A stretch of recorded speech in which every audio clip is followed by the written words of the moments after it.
Buenos días a todos. Pues nada, como habéis oído, soy Álvaro Lagartos, soy el ingeniero de aplicaciones de LG y os voy a dar esta presentación para contaros un poco la experiencia nuestra de LG con membranas de TFN, por un lado en la reutilización de aguas residuales y por el otro en agua de mar, en concreto con la problemática del boro. Bueno, como bien sabéis, las membranas, a grosso modo, le clasificamos, ¿no?, entre dos tipos, ¿no?, las que son de aguas salobres, las que son de agua de mar. En aguas salobres, al final lo que nos encontramos siempre es tenemos una variabilidad muy alta, ¿no? Distintos tipos de concentraciones, de orígenes, industriales, superficiales, de pozos, residuales, y esto hace que se necesite siempre un portfolio de membranas bastante amplio, ¿no?, porque hay bastantes tipos de aplicaciones. En concreto, pues LG, mi empresa, ha venido haciendo un esfuerzo bastante grande en los últimos años para desarrollar y completar un portfolio que permita atender a todas las necesidades. Y aquí os contaré en unos minutos un poco lo que es nuestra experiencia en uno de los sectores, digamos, que más está creciendo debido a la problemática, bueno, mundial, sobre todo por la escasez de agua, ¿no? Todos sabemos las consecuencias que está teniendo el cambio climático, y la reutilización y el reciclaje del agua es una de las tendencias que más está creciendo en los últimos años. Y por el otro lado tenemos el agua de mar, que si bien las concentraciones varían dependiendo de qué océano, de qué mar, ¿no?, esto lo sabemos bien, proyectos con unas concentraciones de 55.000 ppm y otras de 30.000, sí que es cierto que las composiciones son más constantes en cuanto a la proporción o los iones que están presentes. Y bueno, pues aquí obviamente se ofrece siempre un portfolio de membranas, pero no hace falta afrontar casos tan distintos en general. Y bueno, dentro de esto, pues os hablaré de un tema que aunque no es novedoso, sí que está presente, y estoy seguro de que muchos de vosotros os enfrentáis cada día con él, que es la concentración del boro y el rechazo del mismo. Bueno, pues en aguas residuales, como os decía, esta gráfica que veis aquí se publicó hace unas semanas en la Water Desalination Report y muestra un poco la tendencia de los últimos 20 años. Destaca que en los últimos 10 años se ha doblado la capacidad de plantas que reutilizan el agua residual. Y aquí tenemos distintos, ¿no? Destaca sobre todo el este asiático y China en particular, sobre todo por la escasez de agua y luego la contaminación específica de algunas de sus aguas que requieren tratamientos avanzados. Como segundo mercado tenemos Norteamérica y en concreto Estados Unidos, que ocuparía el 90% de este mercado, donde reutilizan este agua fundamentalmente para recargar los acuíferos. Estos sufren contaminación porque hay intrusiones de aguas salinas y recargan los acuíferos para recuperarlos. Es como si dijéramos un uso potable indirecto. ¿Y en Europa cómo estamos? En Europa fundamentalmente lo usamos para regadío. Si bien es cierto que hay plantas también o lugares en Países Bajos, por ejemplo, que yo sé que están también recargando acuíferos, incluso hay una planta de la que tuve conocimiento hace unas semanas, que está en una isla de Suecia, ¿vale?, donde van a reutilizar el agua industrial, ¿vale?, de una planta de tratamiento industrial, la tratan con desalación y esta la mezclan con agua de mar que va a una desaladora, que finalmente dará agua para uso potable, es decir, que está llegando ya a unos grados muy altos. Me llamó la atención que la falta de legislación clara en Europa hiciera que esta gente en Suecia se estuviera basando más en la legislación americana. Entonces, no sé, tengo la sensación de que aquí estamos un poco todavía por llegar ahí. Bueno, y dentro de esto, ¿de qué os voy a hablar? Pues de nuestra experiencia nosotros sobre todo tenemos bastantes plantas en Estados Unidos de reutilización. En concreto os voy a mostrar estos 4 casos resumidos y me voy a expandir un poco más en la planta que veis aquí abajo, que es la de Orange County, que es la mayor planta de reciclaje. Voy a decir, creo que es del mundo, pero si no es del mundo seguro que es en Estados Unidos, ¿de acuerdo? Y como veis, pues en distintas capacidades. Estas plantas al final tienen un tratamiento avanzado. ¿Esto qué es? Esto tiene una filtración previa, ¿no?, una ósmosis, que se trata el efluente, y luego una oxidación avanzada. Como veis, ahí veis un poco los distintos modelos de membrana. No existe una membrana idílica para esta aplicación. Al final, como cualquier otro proyecto, depende cómo funcione tu planta, cómo funcione tu pretratamiento. Así ves que tenemos en una planta de las que os muestro una membrana de alto rechazo, ¿vale? En otras tenemos de ahorro energético, porque si tienes una planta que el pretratamiento, y en este caso se da, funciona bastante bien y no la sometes a muchas limpiezas, una membrana de ahorro energético de agua salobre que te da una calidad bastante competente sigue pudiendo siendo una posibilidad. Y otras sí que igual necesitarán membranas de antiensuciamiento, de estas membranas que te van a extender un poco más el tiempo entre limpiezas, ¿no? Que al final es un poco la clave siempre en la operación. Bueno, como os decía, de estas plantas tenemos la de Orange County. Aquí llevamos entre lo que es operación y pilotaje, pues serán unos 2 años y medio, un poco más. ¿Por qué el pilotaje? Esta planta, que es muy referente en Estados Unidos, para poder operar necesitas estar precualificado, ¿no?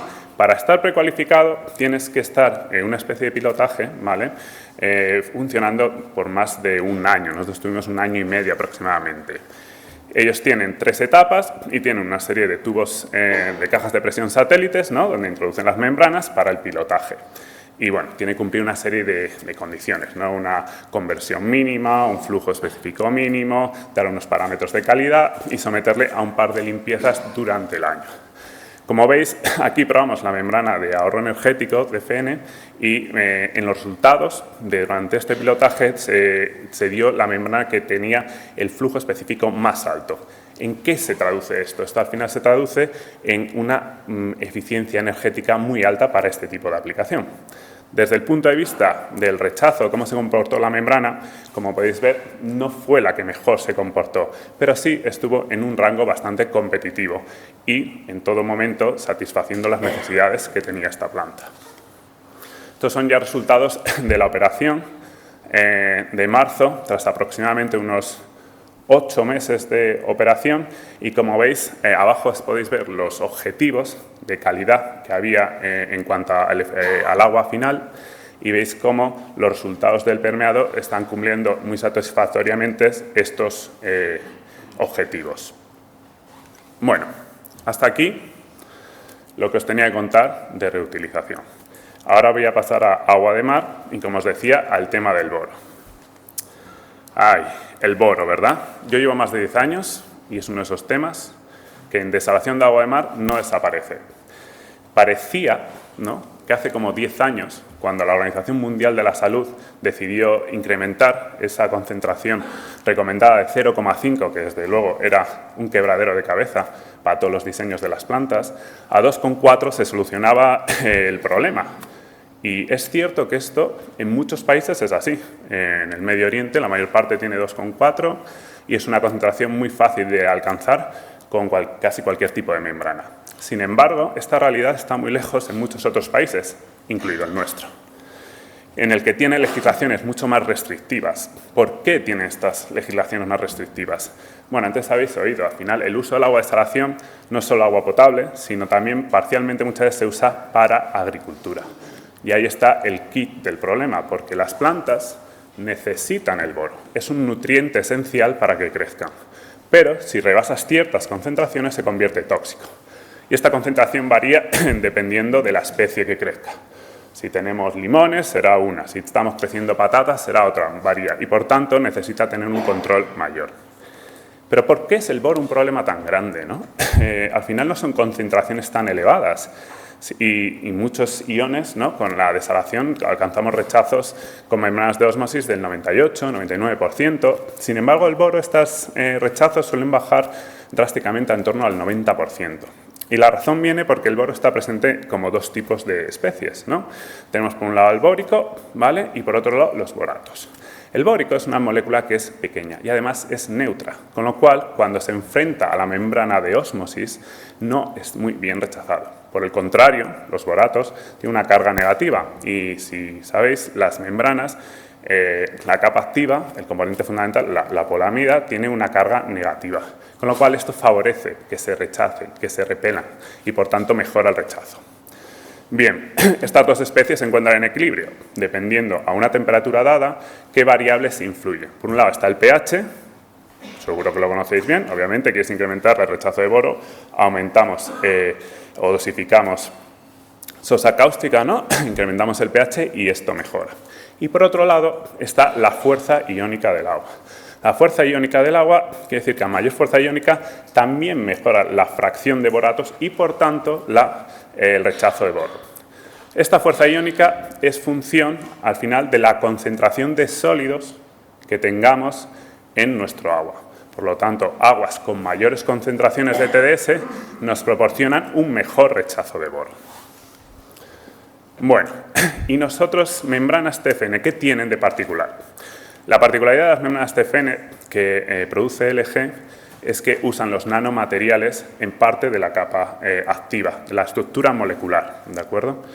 ¿Qué hacen los nanomateriales? Los nanomateriales confieren mayor permeabilidad a la membrana, dejan pasar el agua a mayor velocidad, incrementan la permeabilidad de la membrana y mantienen rechazos bastante competitivos. Pero si vosotros vais y comparáis las membranas TFN con las membranas tradicionales, veis que permeabilidades son similares. ¿Cómo se ha empleado esto?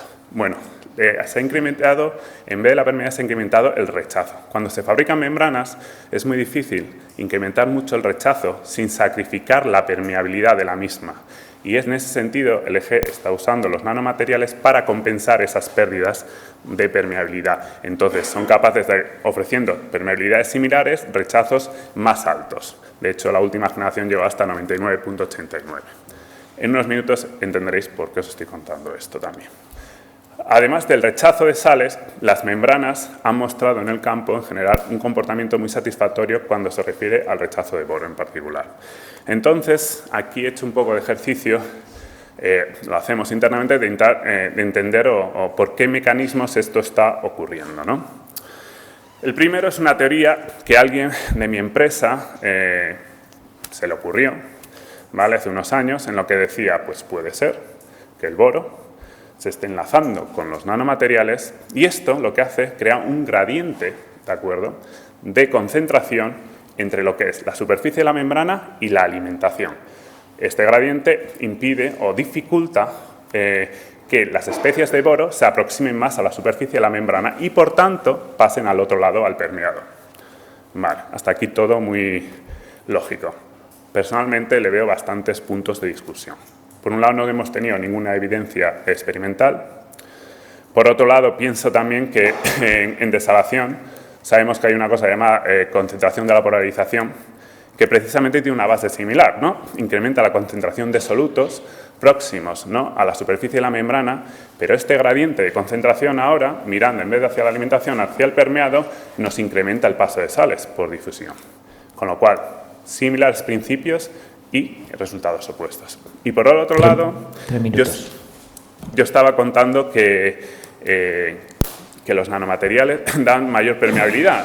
Si se están enlazando con el boro, también se me ocurría pensar que podían llegar un momento en el que se saturaran de alguna manera y que la membrana podía perder cierto rendimiento, lo cual no se experimenta. Así que es una teoría que, bueno, tiene distintos puntos de discusión.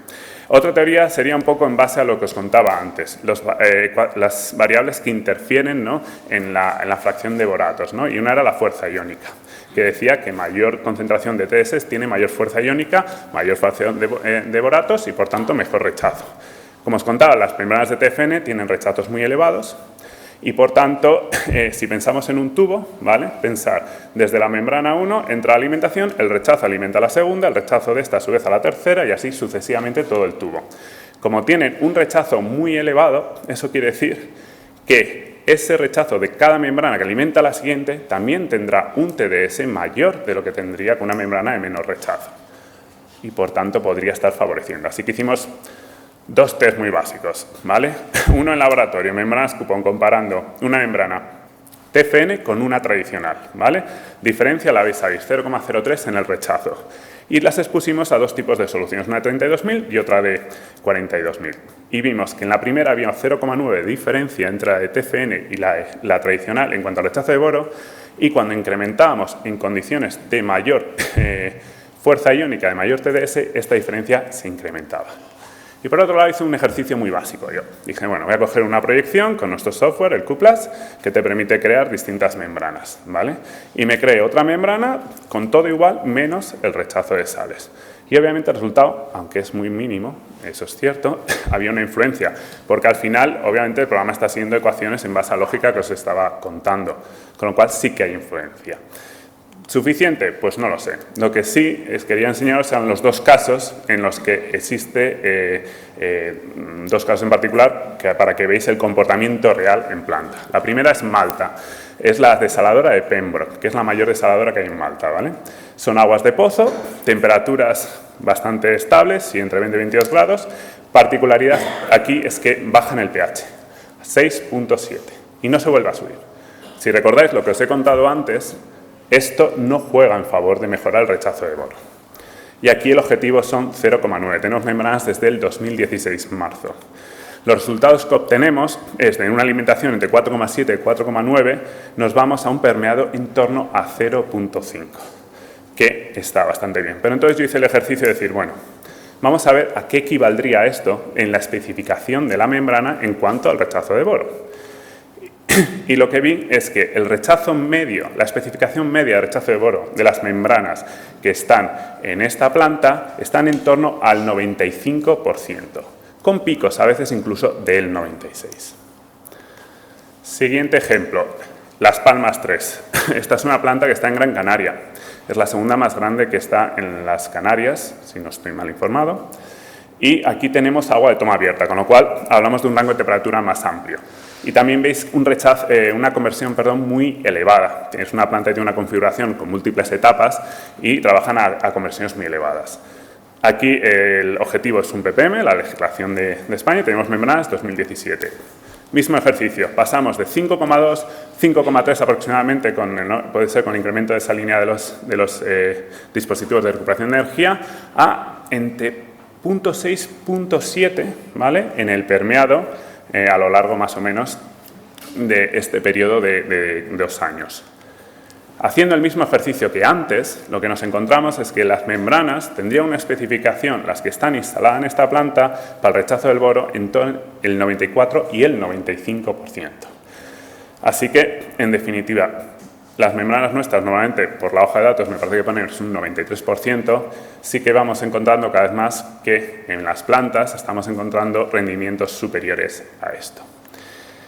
Y nada, esto es todo lo que os quería contar. Espero que os haya gustado mucho y nada, si tenéis cualquier pregunta. Gracias.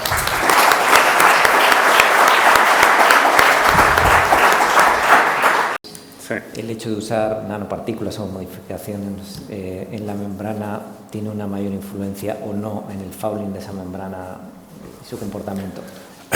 Bueno, a ver, el fouling muchas veces estaría más relacionado con el flujo al que trabajes.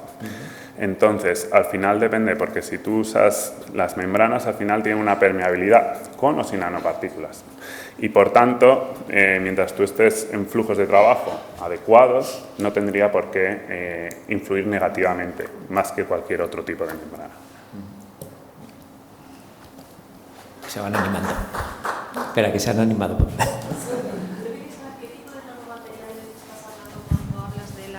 Cuando hablas de las capas de la capa superficial de la membrana, ¿qué tipo de nanomateriales se están empleando? Ya, bueno, esa información, que a mí también me gustaría saberla. ¿Nanopartículas? Sí, hablan de nanopartículas. La verdad es que nunca, ni internamente, nos da una información súper específica, porque es como la parte... el secreto comercial, ¿no? Y quiero decir, ni siquiera yo, bueno, porque claro, al final hoy estás trabajando aquí, mañana vete a saber, pues no lo mantienen bastante... entonces no te puedo decir ni qué sé, están químicamente incorporadas en el sentido de que forman parte de la propia estructura junto con la poliamida, ¿vale? Pero no sé decirte si es la partícula A, B o C. No.